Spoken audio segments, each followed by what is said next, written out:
A couple earns $133,000 a year. On paper, that places them comfortably in the top tier of households in the United States.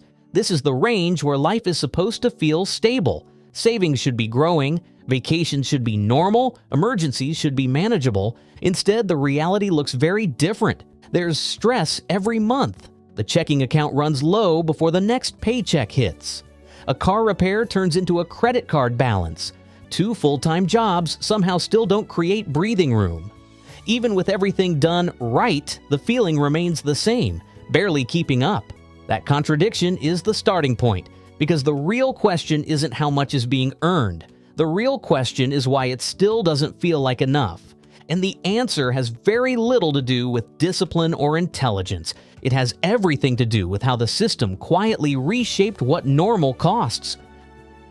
The illusion of 6 figures. There's a powerful psychological effect tied to income milestones. Crossing into 6 figures feels like crossing into a different life category.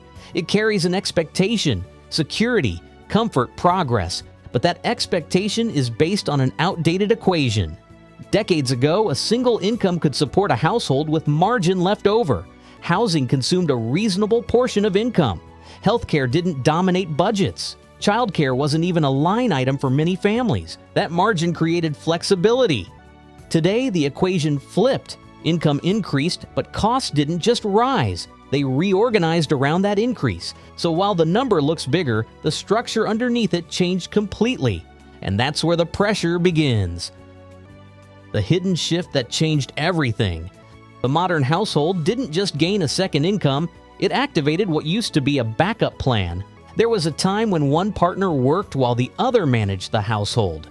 If something went wrong, job loss, illness, unexpected expenses, the second person could step in and earn. That second income wasn't just money, it was insurance. Now both incomes are active from the start. That means there is no backup plan left.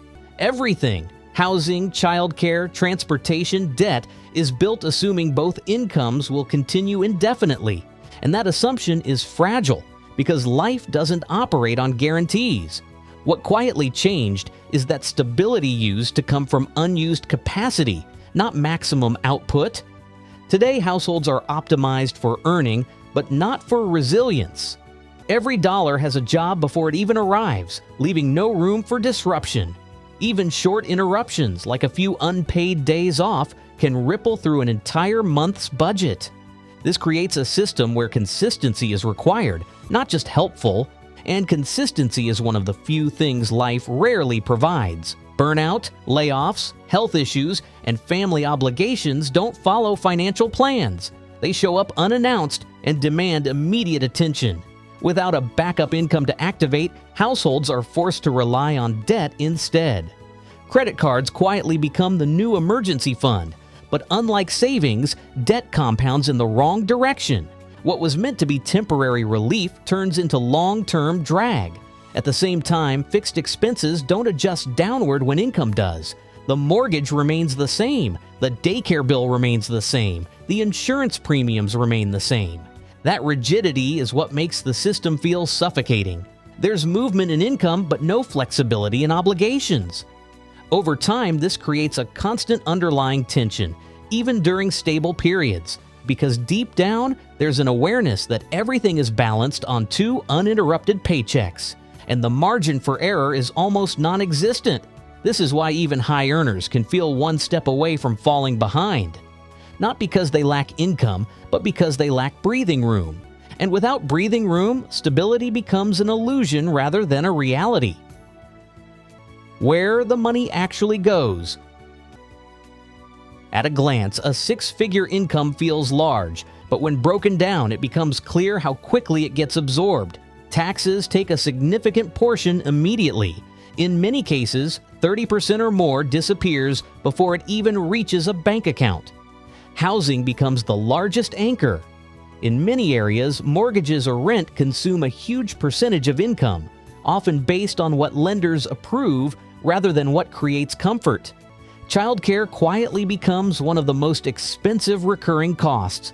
In many parts of the country, it can easily exceed $15,000 per year per child. Transportation adds another layer. 2 jobs usually require 2 commutes, sometimes 2 vehicles, and all the costs that come with them: insurance, maintenance, fuel. Then there's debt, student loans, car payments, credit cards, all pulling from the same pool. And finally, lifestyle costs.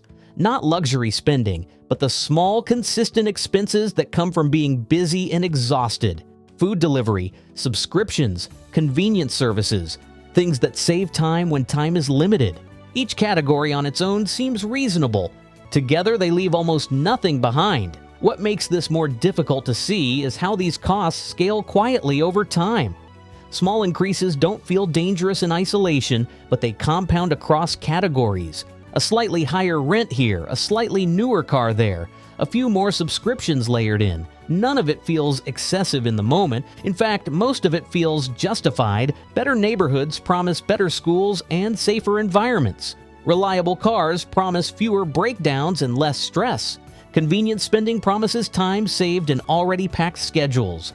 But every reasonable upgrade locks in a higher baseline, and once that baseline is set, it rarely moves backward. Income increases tend to follow the same pattern. Raises don't create margin, they reinforce the existing structure. Expenses rise to meet the new level almost automatically.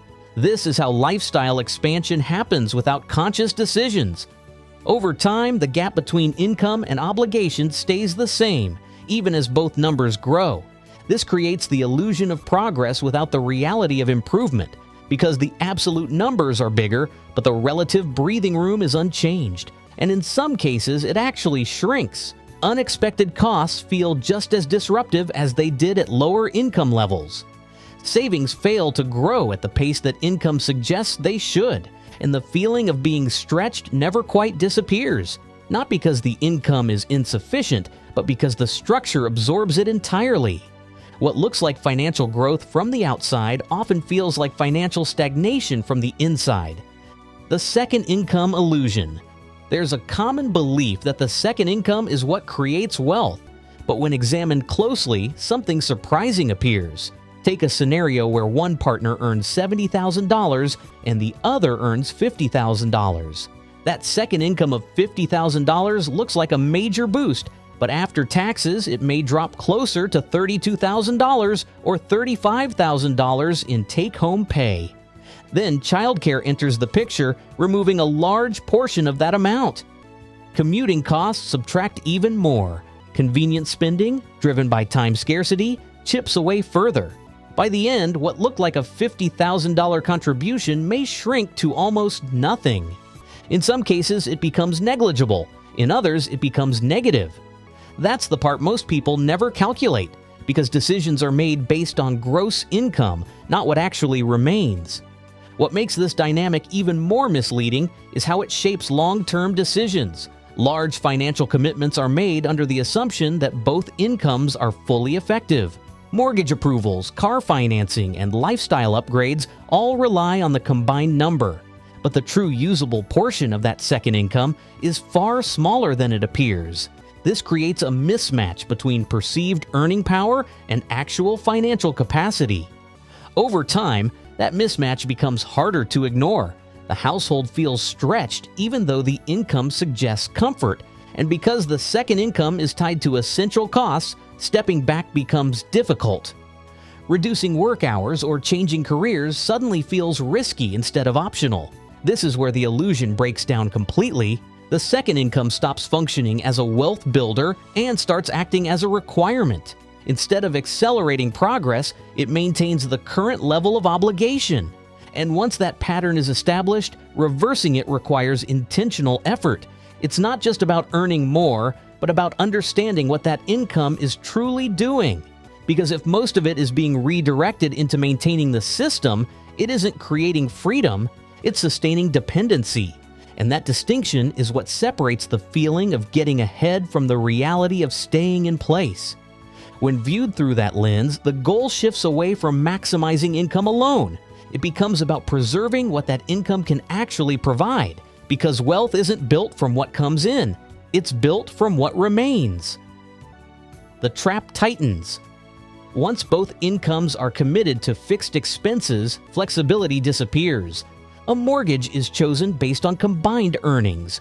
Car payments are approved based on combined earnings. Daily life is structured around the assumption that both paychecks will continue without interruption, and that's where the risk multiplies. If one income disappears, even temporarily, the entire structure becomes unstable. There's no fallback, no buffer, no margin. This is what creates the constant low-level stress, even at higher income levels, not because the income is too low, but because the margin is too thin. What makes this situation even more fragile is how quickly things can unravel once that balance is disrupted. A single unexpected event doesn't just reduce income. It exposes how tightly everything is calibrated. Bills don't pause to adjust. Payments don't scale down with circumstances. The system keeps demanding the same output even when the input changes. This creates a domino effect where one disruption leads to multiple consequences. Savings get drained faster than expected, if they exist at all. Credit becomes the temporary solution, but it introduces long-term pressure. And that pressure compounds quietly in the background. At the same time, decisions become reactive instead of intentional. Short-term fixes take priority over long-term stability. Options begin to narrow, not because of poor choices, but because flexibility was never built into the system. This is why even brief setbacks feel overwhelming. There's no space to absorb them without consequences. Over time, this creates a persistent sense of vulnerability. Even during stable periods, there's an underlying awareness that everything depends on perfect continuity. And perfect continuity is unrealistic in any real-world scenario. If this perspective changed the way money is viewed, share it with someone who feels stuck despite earning more than enough. Conversations like this are rare, but they're necessary. And if more insights like this are useful, make sure to subscribe and stay connected for deeper breakdowns on how money really works today.